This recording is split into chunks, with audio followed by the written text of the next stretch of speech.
Caitlin Clark visibly upset with the referee, screaming on the referee, but gets no technical foul. So as you can see, Caitlin's going back and forth with this referee number 39. And then he says something where she actually has to be held back. She gets so upset that she has to be held back by one of her coaches. Watch this. She walks up. This is just rude. Grow up. Come here, calling the referee over like a mother about to scold their child. Unbelievable. No referee would let a player away with screaming at them like that. The referee 100% said something completely out of pocket. And now you have a tweet that goes out from Caitlin Clark's brother that says, "Make no mistake, this is on the reffing." And this is right after she seemingly got injured again. All the referees do in these scenarios is make the game about them. Caitlin Clark recently confronted a WNBA referee in a moment that raised plenty of eyebrows. And yet, somehow, she escaped without even a technical foul. That's far from typical. In most cases, when a player breaks away from their coach, walks directly back toward an official, and starts shouting phrases like, "That's rude," "Grow up," "Come here," the outcome is usually swift, an ejection or at least a technical. But in this case, referee Mike Price simply stood silently, absorbing the criticism like a scolded schoolboy. The fact that there was no disciplinary action says a lot, especially about whatever was said beforehand that set off one of the league's most prominent stars. Clark's intense reaction didn't come out of nowhere, and the official's lack of response only deepens the mystery about the exchange that triggered it. Do you know what that told me? That told me whatever that referee said was a big no-no. Whatever that referee said, as soon as it left his mouth, he said, damn, I definitely should not have said that. Nah, I crossed the line. Because you don't get screamed on by a player like that. You don't get shown up on the court by a player like that and not call a technical foul unless you are in the wrong. The incident unfolded during the third quarter of Tuesday night's matchup between the Indiana Fever and the Connecticut Sun, held at TD Garden in Boston. At the time, officials were reviewing a routine out-of-bounds call following a missed shot, standard procedure with nothing seemingly out of the ordinary. But during the break in play, something shifted. What began as a standard discussion between Caitlin Clark and referee Mike Price quickly escalated. Clark initially appeared calm while addressing the official, but within seconds, her demeanor changed dramatically, suggesting that something was said in that exchange that went far beyond the usual back and forth. Whatever Price said, it clearly crossed a line, triggering an emotional reaction that caught everyone's attention.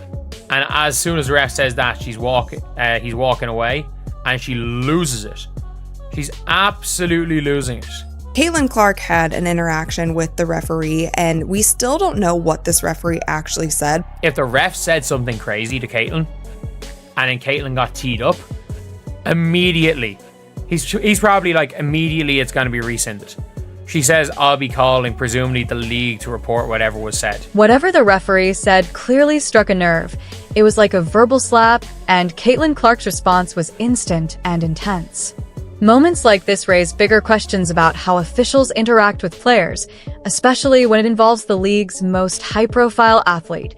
Assistant coach Brian January quickly intervened, trying to de-escalate the situation by guiding Clark away. But she wasn't done. Breaking free from January's grasp, Clark stormed back toward referee Mike Price, visibly upset and pointing as she voiced her frustration. But look at this, ready? We have a coach pulling her back to the huddle. Instead of actually talking to her, hey, Caitlin, I got this, put her to the huddle and step in for her and talk. No, this coach is just more concerned about playing along, playing politics. Let me just pull her back to the huddle. You're being rude. Grow up. Come here. Unbelievable. I'm going to report this to the league. Those were the words Caitlin Clark directed at referee Mike Price, and they weren't just about a missed call. This wasn't typical frustration over officiating. It felt personal, like a direct response to being deeply disrespected. Clark's tone and body language made it clear she wasn't just reacting emotionally. She was making a statement.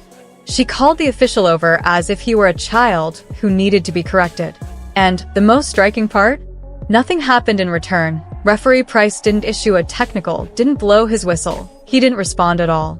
In most professional basketball games, a player shouting at an official like that would result in an automatic tech, possibly even an ejection, especially after breaking away from a coach to escalate the argument. But in this case, it appeared Price realized that penalizing Clark would only make a bad situation worse, possibly because he knew he had crossed a line first. Clearly upset with how this game has been going, how this game has been officiated, and then this referee doesn't call a technical foul on Caitlin Clark. And that makes me believe that whatever he said was clearly out of bounds, clearly uncalled for, and a big fat no. Depending on what the ref said, I think she's every right to lose it at a ref this year. I think she has absolutely every right to lose it at least one ref this year. Let that sink in. A referee chose to take a public dressing down on national television rather than risk making the situation worse by issuing a technical foul. Mike Price seemed fully aware that penalizing Caitlin Clark, after whatever he had said, could open the door to an investigation with career-ending consequences. Instead, he held back, letting the WNBA's biggest star call him out in front of nearly 20,000 fans, with the kind of intensity more fitting of a parent scolding a child than a player arguing a call. This wasn't about showboating or overreacting to a borderline decision. It was a 23-year-old athlete defending herself after an exchange that crossed a serious line. That Price's decision not to issue a technical speaks volumes. It was, in effect, an unspoken admission that something inappropriate had been said. But this officiating controversy was just one piece of a broader struggle for Clark and the Fever in what became yet another difficult night on the court. There are multiple moments in this game that were so egregiously called, or there was no calls by the referees, and it's getting out of control at this point. The refereeing yesterday, we see Tina Charles hit AB with a stiff forearm, literally turns around and hits her with a stiff forearm. We see Sophie Cunningham get elbowed in her neck. No call. Saying that she flopped. The referees yesterday, they were in a league of their own in terms of incompetence.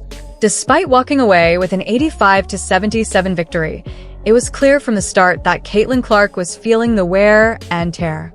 Her performance on the stat sheet, 14 points, 8 rebounds, and 7 assists, was respectable, but she struggled to find her rhythm, hitting just 4 of 14 shots and only 1 of 7 from beyond the arc.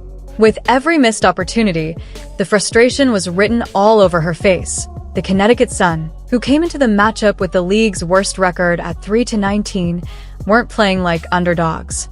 They came out scrappy, physical, and determined to make a statement, especially by challenging Clark at every turn.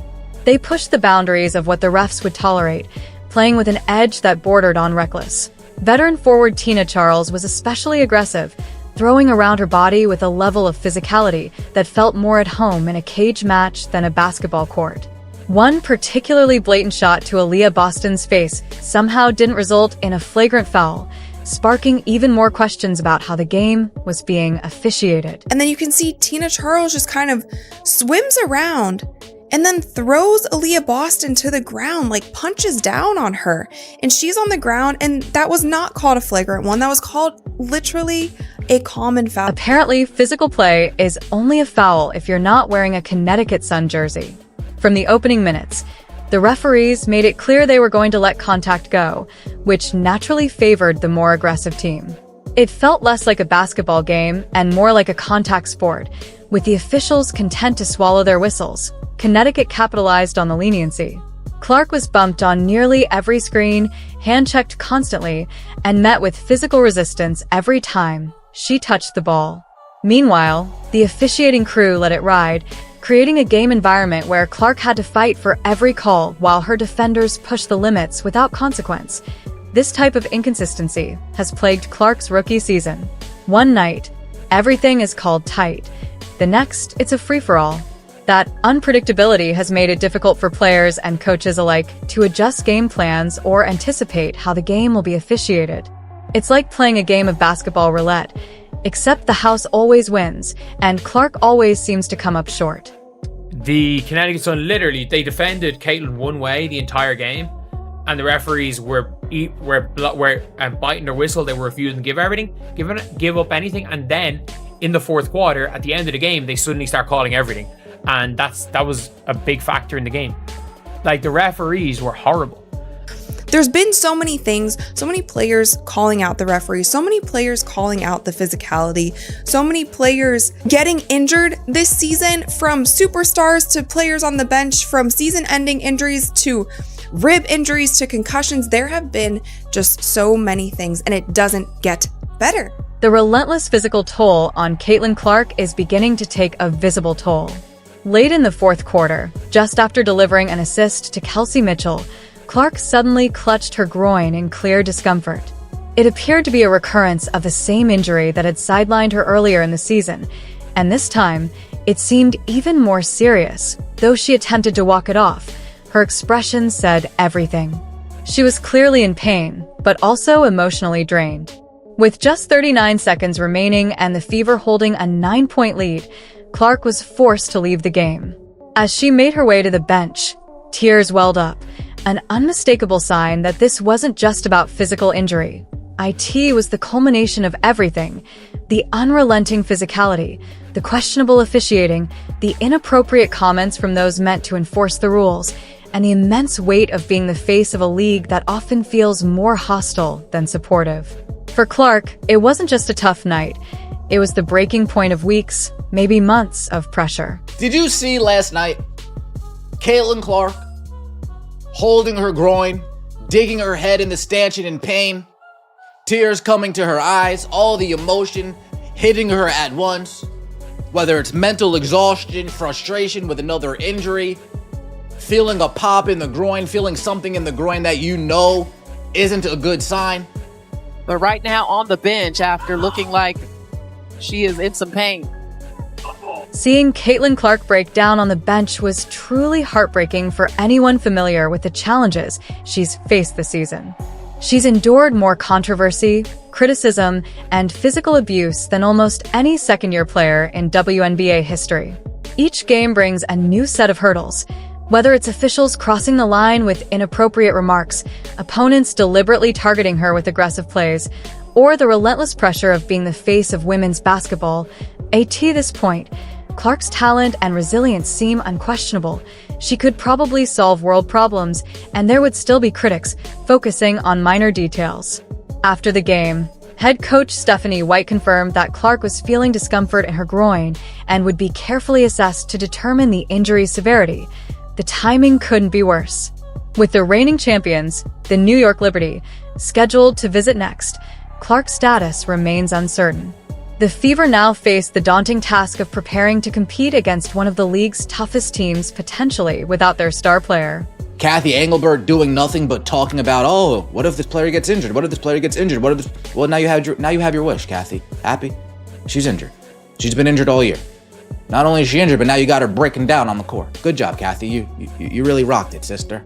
She is a multi-million dollar, I could even argue a billion-dollar basketball player.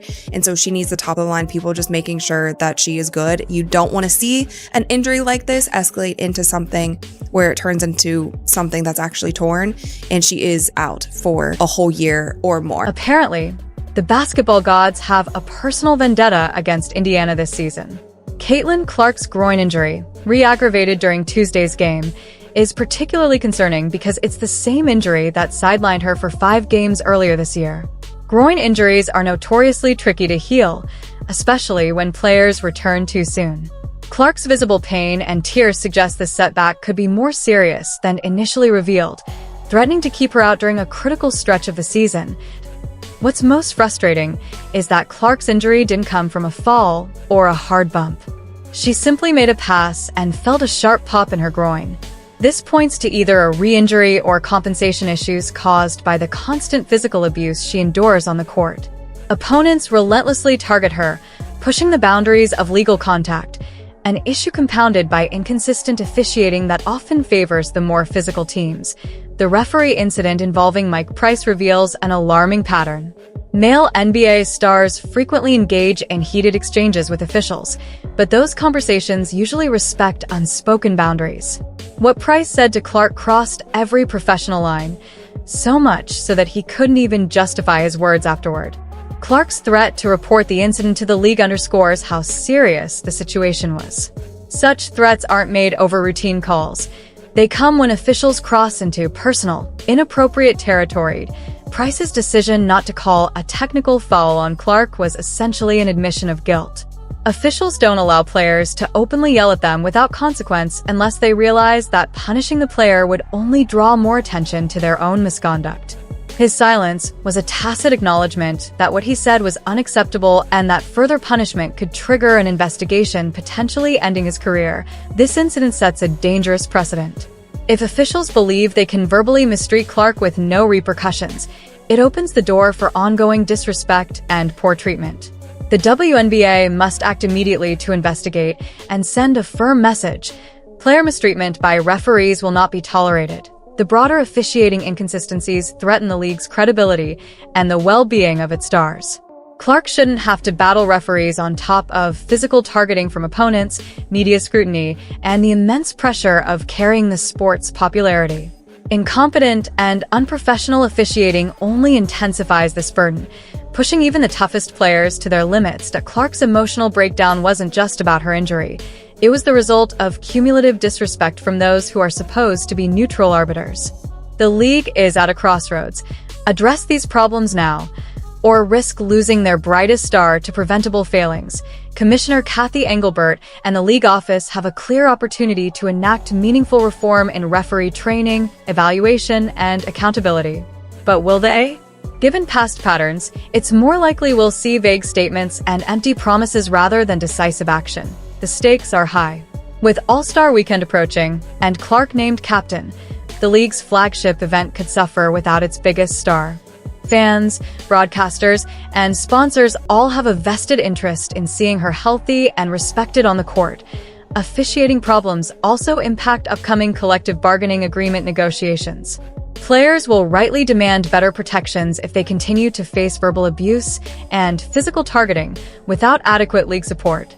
Owners, too, recognize that poor officiating diminishes the value of their investment in women's basketball. This crisis demands a complete overhaul, not just better training for current referees, but a fundamental shift in how officials are selected, trained, and held accountable. The WNBA needs referees who facilitate great basketball, maintain consistent standards, and treat players with professionalism and respect.